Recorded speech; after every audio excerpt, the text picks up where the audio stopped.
तो ये है कल शाम का ब्लॉग। तो घर में आई है नई वॉशिंग मशीन, तो बच्चे देख के हो रहे थे बहुत ज़्यादा खुश, क्योंकि जब हम मायके गए हुए थे तभी आई थी। तो यहाँ पे मैंने लगा दी थी मशीन, क्योंकि कपड़े वॉश करने थे, काफ़ी हो रहे थे, 2 दिन के हो गए थे इस वजह से। तो इस टाइम ना 4 का टाइम हो रहा, और मैं आपको बता दूं बाहर इतनी ज़्यादा गर्मी होती, इतनी ज़्यादा जिसकी कोई हद नहीं, यानी बिल्कुल रुका नहीं जा रहा था बिल्कुल भी। तो यहाँ पे सबसे पहले मैंने ना मशीन में ना पानी डाल के ना कपड़े डाल दिए थे। वो कपड़े मैंने सोचे तो ये अंदर ही धो दूंगी, लेकिन फिर बस मैंने ये सोचा कि बाहर मशीन लगा देती हूँ, और कपड़े जो एक्स्ट्रा होंगे वो भी वॉश हो जाएंगे इस तरीके से। तो यहाँ पे मैं इस लगा दी थी मैंने मशीन को। और यहाँ पे बच्चे इतना ज़्यादा वो कर रहे थे बार बार बाहर, क्योंकि बाहर इतनी ज़्यादा गर्मी हो रही थी। मैं कहा बेकार में तबीयत ख़राब हो जाएगी। और मैं बता दूँ इतना ज़्यादा टेम्परेचर डाउन हो रहा है, यानी इतना ज़्यादा जिसकी कोई हद नहीं। कम से नहीं कम नोएडा में इस टाइम का 50 जा रहा होगा, 50 से ऊपर ही हो तो मैं कह नहीं सकती, लेकिन बहुत ज़्यादा। कपड़े लगाने के बाद फिर मैंने सोचा तू पीछे की तरफ वॉश भी कर दे, क्योंकि पीछे ना बहुत ज़्यादा गंदा हो रहा था, और कपड़े सुखाने थे फिर गिर जाते हैं तो ज़्यादा गंदे हो जाते हैं। तो यहाँ पे मैंने जल्दी से अपना पानी वगैरह डाल के अच्छे से साफ़ कर दिया था खूब इसको, छत को, क्योंकि इतनी गंदी हो जाती है, इतनी धूल मिट्टी ऊपर, क्योंकि रोज़ हवा चलती रहती है तो धूल मिट्टी इतनी हो जाती है बहुत ज़्यादा। तो इस वजह से मैंने कहा पहले वॉश कर देती हूँ, क्योंकि फिर कपड़े डलेंगे, हवा चलेगी तो फिर कपड़े नीचे गिर जाएंगे तो धोने का कोई फ़ायदा नहीं होगा। तो यहाँ पे मैंने जल्दी से क्लीन कर दिया था। और उसके बाद मैं दिखा दूँ आपको बच्चों को बिल्कुल गर्मी नहीं लगती। अभी ऊपर थे तुरंत नीचे भागे, जैसे ही पता चला नीचे खेल रहे हैं तो तुरंत नीचे जा लिया। और मेरे बेटे को देखो रेत में लग रहा है, जब मैंने ऊपर से धमकाया तब पीछे को हटा, नहीं तो रेत खाने लग यानी मिट्टी खाने लग जाता है, इसका ऐसी वो है। और बच्चों को तो कितनी भी गर्मी हो रही हो, कितना भी कुछ हो रहा हो, इनको नहीं लगती बिल्कुल भी। भाई हम लोगों को लग जाती है पर इनको नहीं, यार काम बताएंगे तब लग जाएगी। उसके बाद यहाँ पे मैंने सारे वॉश करके कपड़े अच्छे से सुखा दिए थे। फिर मैंने कंघा कर लिया था, क्योंकि बाल भी यानी बहाने को बिल्कुल भी यानी कंघी करने को बिल्कुल मन नहीं होता गर्मी में इतना ज़्यादा। और पता नहीं इतनी बाल टूट रहे हैं जिसकी कोई हद नहीं, सीधे के साथ सीधे बाल ना इसी तरीके से निकल जाते हैं, मानो किसी ने बस ऐसे ही करके लगा रखे हैं, बाल नकली लगाए हुए हैं, सिर्फ ऐसे रख रखे हैं और बस वो ऐसे ही उतर रहे हैं। तो यहाँ पे ना इतना बाल टूट गया था मेरा जिसकी कोई हद नहीं, बहुत ज़्यादा। पता नहीं क्यों झड़ रहे हैं, क्या करना चाहिए भाई। घर का तेल भी लगा रहे हैं लेकिन पता नहीं फिर भी क्यों टूट रहे हैं। कुछ टाइम तो रुक गए थे लेकिन फिर दोबारा से टूटने लगे हैं। अब या तो ये पानी चेंज हुआ है, जैसे मम्मी के घर गई हूँ वहाँ से आई हूँ तो पानी चेंज हो गया उस कारण हो रहे हैं, बस यही कारण हो सकता है। क्योंकि जब से मैं घर से आई हूँ ना बहुत ज़्यादा बाल बहुत झड़ रहा है मेरा। और फिर आ गई थी मैं किचन में। तो यहाँ पे सबसे पहले मैंने बर्तन क्लीन कर दिए थे, क्योंकि शाम की चाय वगैरह सबने पी ली थी। तो यहाँ चाय के बर्तन हो गए थे, तो पहले मैंने किचन को अच्छे से यानी अपना बर्तन वगैरह को अच्छे से जल्दी से क्लीन कर दिया था, क्योंकि फिर शाम के खाने की तैयारी हो जाती है। तो पहले मैंने वो किया।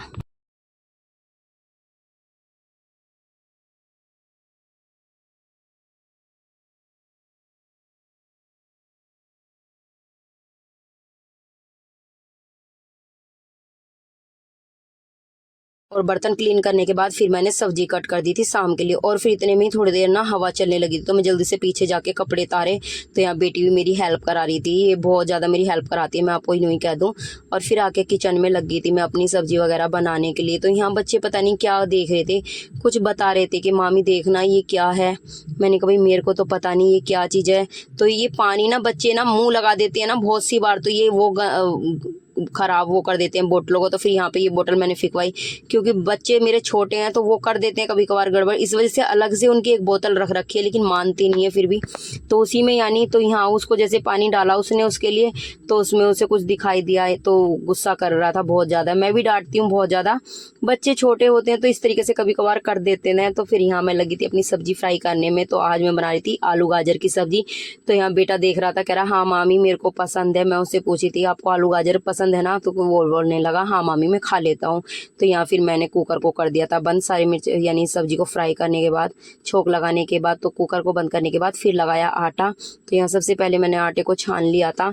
पता नहीं आटे को कितना ही वॉश करके उस पर रख दो, पता नहीं फिर भी वे क्या कर देते हैं, आटे में ना गड़बड़ करते हैं ये पीसने वाले, जिनके यहाँ पे चक्की पे हम रखते हैं वो कुछ ना कुछ। हम हर बार ना आटे को कभी भी ना नाज को मतलब नाज को कभी भी बिगर वॉश करके नहीं रखते, हमेशा वॉश करके ही रखते हैं। और जब वॉश कर देते तो उसमें कुछ भी रह जाना बाकी नहीं रहता। लेकिन पता नहीं ये जो पीसने वाले होते हैं, हाड़े वाले होते हैं, ये पता नहीं क्या कर देते हैं, दूसरों का आटा मिला देते हैं या क्या करते हैं, यानी बहुत सारी बूर निकलती है, जो कि बूर तो होना भी नहीं चाहिए। जब नाज सूखा नहीं हो सही से या बीजा हुआ हो तब तो मान लेते हैं कि भाई बूर निकलना लाजमी है, लेकिन जब हम नाज को बहुत अच्छे से सुखाते हैं और धोते हैं तो बूर इतना मैं नहीं मानती कि इतनी ज़्यादा निकलनी चाहिए। और फिर यहाँ पे आटा लगा दिया था। मैं सोची थी जल्दी से, वैसे तो बच्चों ने फरमाइश कर दी थी पतिदेव जी से कि ना चिली पटेटो चाउमीन इनकी डिमांड करी हुई थी उन्होंने, और मैंने फिर भी आटा लगा दिया था। मैं कोई बात नहीं, क्योंकि वो बाहर थे, अब पता नहीं किस टाइम तक आते हैं, बच्चों को फिर भी भूख लगी आती है, तो यहाँ पे मैंने जल्दी से अपना आटा लगा दिया था। बच्चे तो मना कर रहे थे कि अभी मत लगाओ मम्मा, अभी मत लगाओ मामी, अभी मत लगाओ। मैंने कहा नहीं बेटा, अगर वो लेट होते हैं तो मैं थोड़ी ना लेट होंगी, अगर आप लोगों को भूख लगेगी थोड़ी देर में तो फिर कैसे करेंगे। तो यहाँ पे फिर मैंने उनके लिए ना आटा लगा दिया था, ये मैंने आटा लगा के रख दिया। फिर यहाँ बच्चों की शैतानी देखो, कितनी मस्ती काटे थे वो, एक दूसरे को ना योगा करके दिखाते कि योगा दिवस आ रहे, तो स्कूल की वो चल रही थी, तो यहाँ पे वो शीर्षासन कर रहे थे। तो बड़ा बेटा तो कर लेता है, ये दो बच्चे नहीं कर पाते छोटे छोटे। मैंने कहा रहने दो, कभी कोई से की नाड़ वगैरह में झटका आ जाए। तो फिर बोल रहा था कि चलो करते हैं, तो यहाँ पे वो अनुलोम विलोम करने लगे थे बैठ के। बच्चों को ऐसा करते हुए देख के अच्छा लगता है कि चलो किसी चीज़ को तो करते हैं अच्छे से।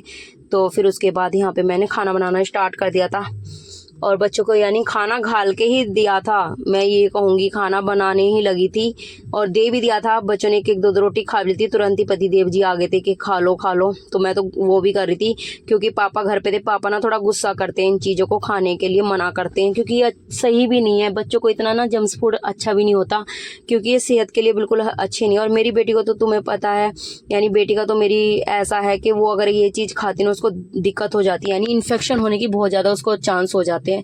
तो हम कोशिश करते हैं उसको बाहर का ज़्यादा ना खिलाएं, लेकिन बच्चे बहुत ज़्यादा जिद कर रहे थे। और फिर जब बच्चे घर पे भी आए रहते हैं मामा नानियों के घर पे, तो मन भी होता है कि बच्चों को कुछ अच्छा खिलाएं। वैसे तो बच्चे खाते रहते नहीं, फिर भी होता है थोड़ा सा कि भाई बच्चों को कुछ स्पेशल ही होना चाहिए। उसके बाद मैंने ना सबका खाना पीना बना के अपने किचन को सबसे पहले क्लीन करा, थोड़ा सा क्लीन करा था, ज़्यादा डीपली क्लीनिंग कराया था, क्योंकि अभी मेरे बर्तन वगैरह वॉश होने के लिए रह रहे थे। तो मैंने यहाँ पे थोड़ा लाइट सा ही क्लीन कर दिया था, क्योंकि आटा हो जाता है ना किचन में तो अच्छा नहीं लगता, क्योंकि जब चपाती बनाते हैं उससे ना चारों तरफ आटा फैल जाता है। तो इसलिए मैंने थोड़ा सा क्लीन करने के बाद और फिर आ गई थी, यानी क्लीन करके, और फिर मैं सोचा कि पहले मैं अपने बर्तन वॉश कर देती हूँ। तो यहाँ फिर मैं लग गई थी कि चलो पहले क्लीन ही कर देती हूँ, क्योंकि मैंने सब सामान ना सारा सिंक में रख दिया था, जो भी यानी बर्तन झूठे बर्तन वगैरह थे, और जो सामान जहाँ पे रखना था फ्रिज वगैरह में जो भी चीज़ लगानी थी वो लगा दी थी। सब चीज़ों को यानी अच्छे से लगाने के बाद मैंने पूरा डीपली क्लीनिंग कर दी थी फिर अपने किचन की खूब अच्छे से। और उसके बाद फिर मैंने वॉश करे बर्तन। तो यहाँ मैं वो बर्तनों को देख रही थी, थोड़े ही बर्तन हुए थे, क्योंकि बच्चों ने खाना नहीं खाया था, तो बर्तन भी ज़्यादा नहीं थे, क्योंकि उन्होंने फिर सब चीज़ वही खा ली थी। और बच्चे पता है इतना बड़ा पेट तो होता नहीं, बच्चों का बहुत छोटा सा पेट होता था। और शाम के टाइम आते आते तो ना बच्चों की भूख बिल्कुल थोड़ी हो जाती है, वो इतना नहीं खाते, यानी थोड़ा बहुत ही खाते हैं, क्योंकि नाइट में तो वैसे ही बच्चे गर्मी की वजह से कम ही खा रहे हैं इस टाइम पे। तो इसलिए तो थोड़ा ही, यानी एक एक दो दो रोटी खाई थी, किसी ने तो खाई भी नहीं थी और किसी ने खाई थी इस तरीके से। तो यहाँ पे बस यानी सब्जी का कुकर था और एक दो बर्तन थे बस, ये पहले सबसे पहले फिर इनको अच्छे से वॉश करा मैंने। और वॉश करने के बाद मैं आपको फिर अपनी किचन दिखाऊंगी कि किचन मेरी फिर क्लीन होने के बाद, कहते हैं ना साफ़ सफाई के ही बाद चीज़ें अच्छी लगती हैं, कि भाई पहनी ओढ़ी दुल्हन अच्छी लगती है, लेकिन जब उसका श्रृंगार हो जाता है तभी सुंदर लगती है। तो उसी तरीके का सब चीज़ों का वो रहता है कि जब तक हम चीज़ों को साफ़ सफाई अच्छे से ना रखें, उसे क्लीन करके ना रखें, तब तक वो क्लीन नहीं लगती। तो यहाँ देखो मेरी किचन कितनी क्लीन लगी थी। अगर ये आपको ब्लॉग अच्छा लगा हो तो प्लीज़ वीडियो को लाइक शेयर सब्सक्राइब करें और बेल आइकन जरूर दबा लें, ताकि आपको हर नोटिफिकेशन मेरी मिलती रहे।